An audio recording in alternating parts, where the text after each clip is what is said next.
Screen पर आपको जो वीडियो नज़र आ रही है, इस वीडियो में ये शख्स हैं 22 साल के रोहित रैगर। रोहित रैगर आपको जली हुई अवस्था में नज़र आ रही हैं, झुलसे हुए हैं, हॉस्पिटल से एक बयान दे रहे हैं। 10 मई को रोहित रैगर के ऊपर 3 लोगों ने पेट्रोल छिड़क के उनके साथ पहले तो मारपीट की और पेट्रोल छिड़क के उनकी स्थिति इस कदर बुरी कर दी कि उनको 15 दिन हॉस्पिटल में रहना पड़ा। दुख की बात यह है कि आज रोहित रैगर इस दुनिया में हमारे बीच नहीं है। 25 मई को अस्पताल में रोहित रैगर की मौत हो गई। ये खबर है राजस्थान के अजमेर से और ये खबर बहुत सारे सवाल ना सिर्फ कांग्रेस पार्टी पे उठाती है बल्कि भारत के समूचे समाज पे उठाती है। राजस्थान दलितों की कब्रगाह बना हुआ है। बदस्तूर वहाँ से बार बार दलितों के ऊपर जघन्य जातीय अत्याचार उत्पीड़न के मामले निकल के आते हैं। 22 साल के रोहित रैगर ने अपने दोस्तों से 5,000 रुपये उधार लिए थे और वो 5,000 रुपये ही रोहित रैगर की मौत का कारण बन गए। अजमेर के गैगल थाना क्षेत्र की ये खबर है और उनके पिता हरिराम ने मीडिया को बताया कि स्थानीय पेट्रोल पंप पे 10 मई की रात को पेट्रोल भरवाने के लिए गए थे। उनकी मुलाकात वहां भास्कर पंडित और तरुण हाडा नाम के अपने दोस्त से हुई और उन्होंने रोहित से 7-8 महीने पहले 5,000 रुपये उधार लिए थे। रोहित ने उनसे अपने पैसे मांगे तो इस पर कहासुनी हो गई, विवाद हो गया, गाली गलौज हुई, नौबत मारपीट तक की आ गई और इसमें रासू पराशर नाम के व्यक्ति भी शामिल हो गए। तीनों ने रोहित को चौराहे पर बुलाया देर रात को और रोहित जब उनसे मिलने जाते हैं तो वहाँ झगड़ा हो जाता है, उनके साथ मारपीट होती है। थैली में वो पेट्रोल भर के लेकर आए होते हैं और वो पेट्रोल रोहित पर डालकर रोहित को जला देते हैं। रोहित चीखता चिल्लाता और आग की लपटों से घिरा अपने घर पहुंचता है तो उनके जो परिवार के लोग हैं, उनके पिता हैं, वो स्तब्ध रह जाते हैं। सीधे ही वो रोहित को JLNH अस्पताल ले जाते हैं जहां उनका 15 दिन तक इलाज चलता है, लेकिन अंततः उनकी मौत हो जाती है। पहले आप इस वीडियो को सुन लीजिए कि इस वीडियो में रोहित ने क्या कुछ कहा है। वो खुद अपना एक तरह से बयान दे रहे हैं, उन्होंने अपनी आपबीती बताई है और इस मामले में क्या कुछ हुआ है मैं आपको बताता हूँ। कल रात को मैं पंप पे गया था तो गाड़ी में तेल भराने, वहाँ पे मेरे को मिल गया मेरा दोस्त भास्कर, वैष्णव, तरुण हाडा। तो मैं इनसे बात करने लग गया, इनमें मैं पैसे मांगता था इसलिए। और वहाँ पे वो रासू भाई है, उसने उनको गाड़ी क्लोज करी, मैंने उसको वापस गाड़ी क्लोज करी।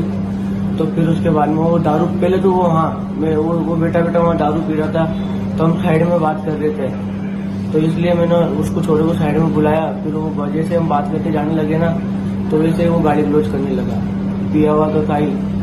तो फिर मैंने उसको वापस गाड़ी रोकी। तो फिर उसने मेरे बाप को फोन लगा के मेरे पिताजी को वहाँ पे बुला लिया, क्या कहते पंप पे। फिर मेरे पिताजी को बोले आज उसको जान से मार दूंगा, ये कर दूंगा, फलाना ढीड़ा।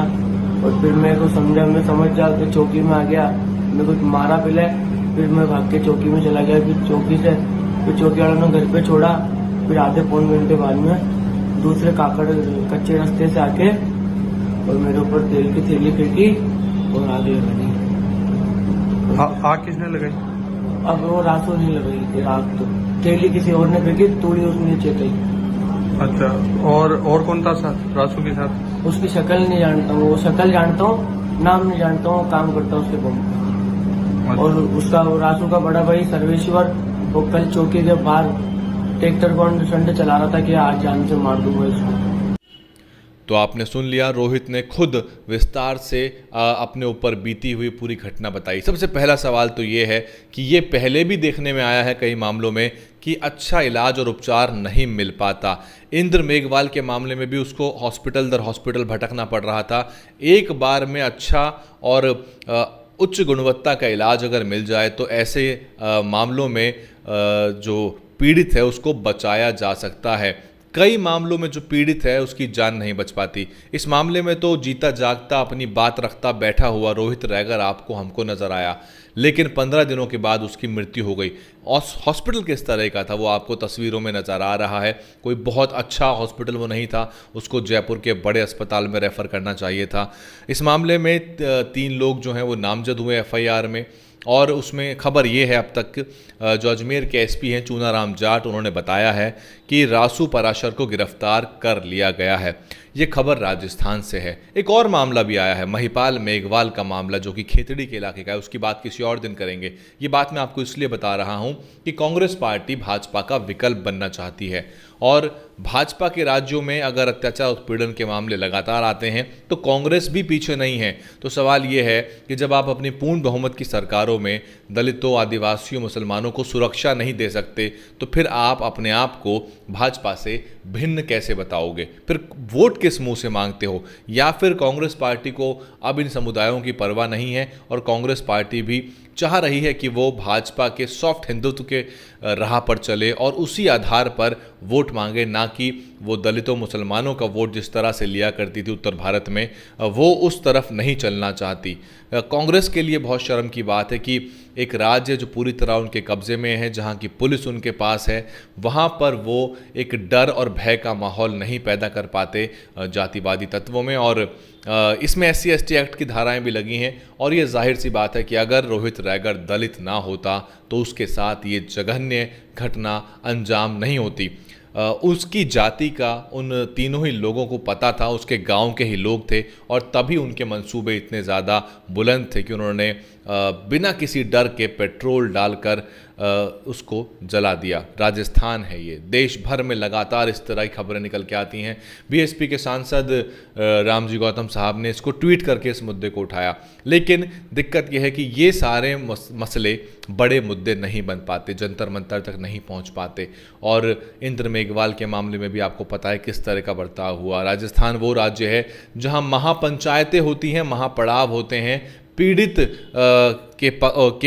माफ़ कीजिएगा, जो आरोपी है उनके पक्ष में उनके जाति के लोग करते हैं और दबाव बनाया जाता है पीड़ित पक्ष पे, पीड़ित परिवार पे। कमेंट करके बताइए कि ये अत्याचार उत्पीड़न की खबरें कब खत्म होंगी, ये जातिवाद कब खत्म होगा और राजस्थान में क्या उनके पास विकल्प है?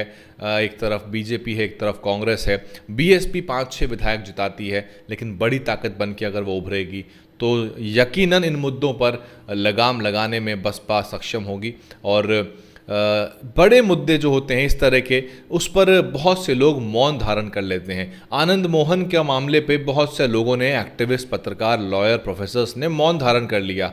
वो शायद ऐसा तो नहीं कि कहीं वो लोग पिक एंड चूज़ करते हैं कि भाई बीजेपी के खिलाफ तो बोल सकते हैं पर कांग्रेस के खिलाफ बोलने में कतराते हैं। कहीं ऐसा तो नहीं कि कांग्रेस ही बहुत सारे दलित समाज के अम्बेडकरवादियों को आज काबू में कर रही है और वो भी सेलेक्टिव होकर अपनी बात रख रहे हैं। बहन मायावती को भी बुरा भला कहने से नहीं चूकते कुछ लोग, उनके मुंह पर ताले लग जाते हैं इन सभी मामलों में, चाहे वो आनंद मोहन का मामला हो, चाहे फिर वो ऐसे जघन्य अत्याचार उत्पीड़न के मामले हों जो नज़रअंदाज कर दिए जाते हैं। आप देख रहे थे DN हिंदी, मैं हूं वैभव कुमार। कमेंट करिए मुझे और बताइए कि कैसे न्याय मिलेगा और कांग्रेस जो है वो क्यों सुध नहीं ले रही, आखिर दिक्कत क्या है कांग्रेस पार्टी की। और कल को फिर जब कांग्रेस को वोट नहीं मिलता तो कांग्रेस इस बात का रोना रोती है कि कांग्रेस को दलित, मुस्लिम, आदिवासी वोट नहीं देते, बल्कि देते हैं कई राज्यों में लगातार, लेकिन कांग्रेस उसका सिला नहीं देती। कांग्रेस उसके बदले जो गुड गवर्नेंस, सुशासन और जो सख्त प्रशासन होना चाहिए, जातिवाद के खिलाफ जो प्रशासन को खड़ा हो जाना चाहिए, वो राजस्थान में नजर नहीं आता। कमेंट करिए। आप देख रहे थे DN हिंदी। DNN हिंदी को सब्सक्राइब करने के लिए दबाएं लाल रंग का सब्सक्राइब बटन और घंटी का बटन दबाकर ऑल नोटिफिकेशंस पर क्लिक करें। चैनल को जिंदा रखने के लिए नीले रंग का ज्वाइन बटन दबाकर चैनल को आर्थिक सहयोग करें।